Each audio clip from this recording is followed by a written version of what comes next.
সুপ্রিয় দর্শক, নওশাদ সিদ্দিকীকে নিয়ে এই মুহূর্তের সবথেকে বড় খবর, যা নিয়ে রাজনৈতিক মহলে চলছে একেবারে জোর জল্পনা। কি হয়েছে এক্স্যাক্টলি ডিটেলসে আজকের এই প্রতিবেদনে আপনাদেরকে জানাবো। দর্শক, খুবই গুরুত্বপূর্ণ প্রতিবেদন, আপনাদের সকলকে শেষ পর্যন্ত দেখার অনুরোধ রইল।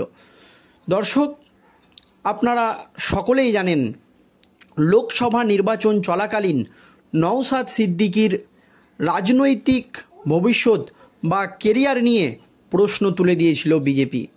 কারণ লোকসভা নির্বাচনের আগে বিভিন্ন রাজনৈতিক সভামঞ্চ থেকে বারবার নওশাদ সিদ্দিকী দাবি করে এসেছিল যে ডায়মন্ড হারবার থেকে অভিষেক ব্যানার্জির বিরুদ্ধে প্রার্থী হবেন তিনি। এ কথা কিন্তু নিজে বারবার বলেছিল। সেই মতো নওশাদ সিদ্দিকীর কথা শুনে ডায়মন্ড হারবারে প্রার্থী ঠিক করেনি বিজেপি প্রাথমিক অবস্থায়। আপনারা জানেন ডায়মন্ড হারবার কেন্দ্রে সবচাইতে শেষে প্রার্থী দিয়েছিল বিজেপি। কারণ নওশাদ সিদ্দিকী যদি সেখানে ভোটে দাঁড়ায়, তাহলে সেই রকম কোনো একটি লুজার ক্যান্ডিডেট দাঁড় করিয়ে নওশাদ সিদ্দিকীকেই হয়তো সমর্থন করতে পারে ডায়মন্ড হারবারে তৃণমূল বিজেপি। এমনই কিন্তু দাবি করেছিল বিরোধী দলনেতা শুভেন্দু অধিকারী বিভিন্ন রাজনৈতিক সভামঞ্চ থেকে। তবে সেই আশায় জল ঢেলে দিয়েছিল নওশাদ সিদ্দিকী। তিনি পরিষ্কার জানিয়ে দেয় যে দল চাইছে না, সেই জন্য ডায়মন্ড হারবার কেন্দ্র থেকে প্রার্থী হবে না নওশাদ সিদ্দিকী। তখনই কিন্তু নওশাদ সিদ্দিকীর রাজনৈতিক ভবিষ্যৎ নিয়ে প্রশ্ন তুলে দিয়েছিল বিজেপি। আপনারা জানেন বিজেপির কেন্দ্রীয় মন্ত্রী শান্তনু ঠাকুর জানিয়েছিল কোটি কোটি টাকার সেটিং হয়েছে অভিষেক ব্যানার্জির সঙ্গে নওশাদ সিদ্দিকীর। এই দাবি কিন্তু শান্তনু ঠাকুর করেছিল। এছাড়াও আরও বিভিন্ন রকম সেটিং তত্ত্ব উঠেছিল। তাহলে সেই জল্পনারই কি অবসান হতে চলেছে এবার? খোদ মুখ্যমন্ত্রী মমতা বন্দ্যোপাধ্যায়ের সঙ্গে বৈঠক করলেন নওশাদ সিদ্দিকী একেবারে গোপনে, আর সেই বৈঠক থেকেই জল্পনা শুরু হয়ে গিয়েছে। কি হয়েছে দেখুন দর্শক। বিধানসভায় নওশাদ সিদ্দিকীর সঙ্গে আলাদা করে কথা বললেন মুখ্যমন্ত্রী মমতা বন্দ্যোপাধ্যায়। এখান থেকেই ঘটনার সূত্রপাত। সোমবার বিধানসভার অধিবেশনে ঘটল এই নজিরবিহীন ঘটনা। দর্শক, এই আবহে মুখ্যমন্ত্রী মমতা বন্দ্যোপাধ্যায়ের নির্দেশ পেয়ে রাজ্যের পৌরমন্ত্রী ফিরহাদ হাকিম এসে ডেকে নিয়ে যান নওশাদ সিদ্দিকীকে।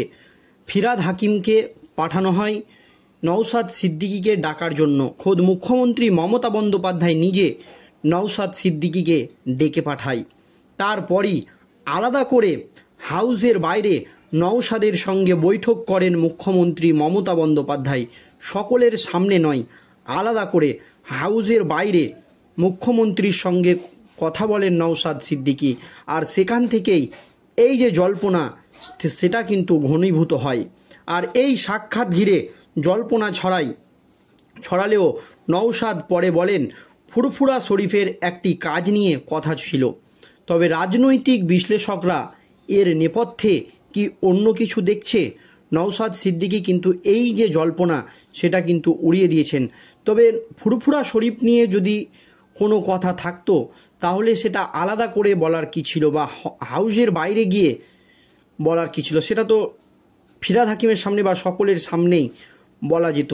তাহলে আলাদা করে কেন বৈঠক, তা নিয়ে দর্শক প্রশ্ন উঠে গিয়েছে রাজনৈতিক মহলে। তবে এই নিয়ে ফুরফুরা শরীফের কাজ ছিল, এটাই বলেছেন নওশাদ সিদ্দিকী, এবং উনি তা করে দিয়েছেন। এবং ফুরফুরা শরীফের এই কাজ খুব ভালোভাবে করে দিয়েছেন মুখ্যমন্ত্রী মমতা বন্দ্যোপাধ্যায়। এই দাবি করেন নওশাদ সিদ্দিকী, মানে তাদের যে দাবি সেটা কিন্তু মিটিয়ে দিয়েছে। এখানে কিন্তু জল্পনা আরও ঘনীভূত হয়েছে। একান্ত ব্যক্তিগত বিষয়ে আলোচনা হয়েছে, এর সঙ্গে রাজনৈতিক কোনো সম্পর্ক নেই। নওশাদ সিদ্দিকী বলেন যে আমাদের একান্তই একটি ব্যক্তিগত বিষয় নিয়েই মুখ্যমন্ত্রী মমতা বন্দ্যোপাধ্যায়ের সঙ্গে আলোচনা হয়েছে, এর সঙ্গে রাজনৈতিক কোনো সম্পর্ক আমাদের নেই, পরিষ্কার জানিয়ে দেন নওশাদ সিদ্দিকী। তবে তার যে এই দাবি, তা কিন্তু মানতে নারাজ অনেকেই। উল্লেখ্য, এই দিন বিধানসভায় 185 রুল অনুযায়ী বঙ্গভঙ্গ প্রচেষ্টার বিষয়ে প্রস্তাব পেশ করা হয়। সেই আলোচনায় অংশ নিয়ে এমপি মানে আইএসএফ বিধায়ক নওশাদ সিদ্দিকী বলেন, আমি প্রথমেই বলি, নীতিগতভাবে বাংলা ভাগ মেনে নেওয়া যায় না, বাংলা ভাগ করা যায় না। তবে একটা কথা মনে করিয়ে দেব, যে অনন্ত মহারাজ গ্রেটার কোচবিহারের দাবি তুলছেন, সেই অনন্ত মহারাজের বাড়িতে রাজ্যের প্রশাসনিক প্রধান মুখ্যমন্ত্রী গিয়েছিলেন। এটা কি ইঙ্গিত করে? এ কথা বলেন নওশাদ সিদ্দিকী। বাংলা ভাগ নিয়ে প্রস্তাব এনেছে তৃণমূল সরকার। বাংলা ভাগ মানে বিজেপি বারবার বাংলা ভাগের দাবি তুলেছে, আর এই বঙ্গভঙ্গের যে প্রস্তাব, সেই প্রস্তাব কিন্তু রাজ্য সরকার এনেছে। সেই প্রস্তাবেও সায় দিয়েছেন কিন্তু নওশাদ সিদ্দিকী। মানে যে প্রস্তাব তৃণমূল কংগ্রেস এনেছে বিধানসভায়, সেই প্রস্তাবেও কিন্তু সায় দিয়েছে নওশাদ সিদ্দিকী। জানিয়ে কিন্তু প্রশ্ন উঠেছে দর্শক। নানান রকম জল্পনার মধ্যে কিন্তু এই সমস্ত জিনিসগুলো ঘটছে, তাই কিন্তু ইঙ্গিত করা হচ্ছে। তবে নওশাদের সংযোজন দক্ষিণবঙ্গের তুলনায় উত্তরবঙ্গ পিছিয়ে রয়েছে। কলকাতার পিজি হাসপাতালের মতো উন্নত মানের হাসপাতাল উত্তরবঙ্গে দেওয়া প্রয়োজন আছে বলেন নওশাদ সিদ্দিকী। কলকাতায় যে উন্নত মানের হসপিটাল রয়েছে, সেই রকম একটা বা সেই ধরনের একটি হসপিটাল বা মেডিকেল কলেজ উত্তরবঙ্গে খুব প্রয়োজন আছে, এই কথা বলেন নওশাদ সিদ্দিকী।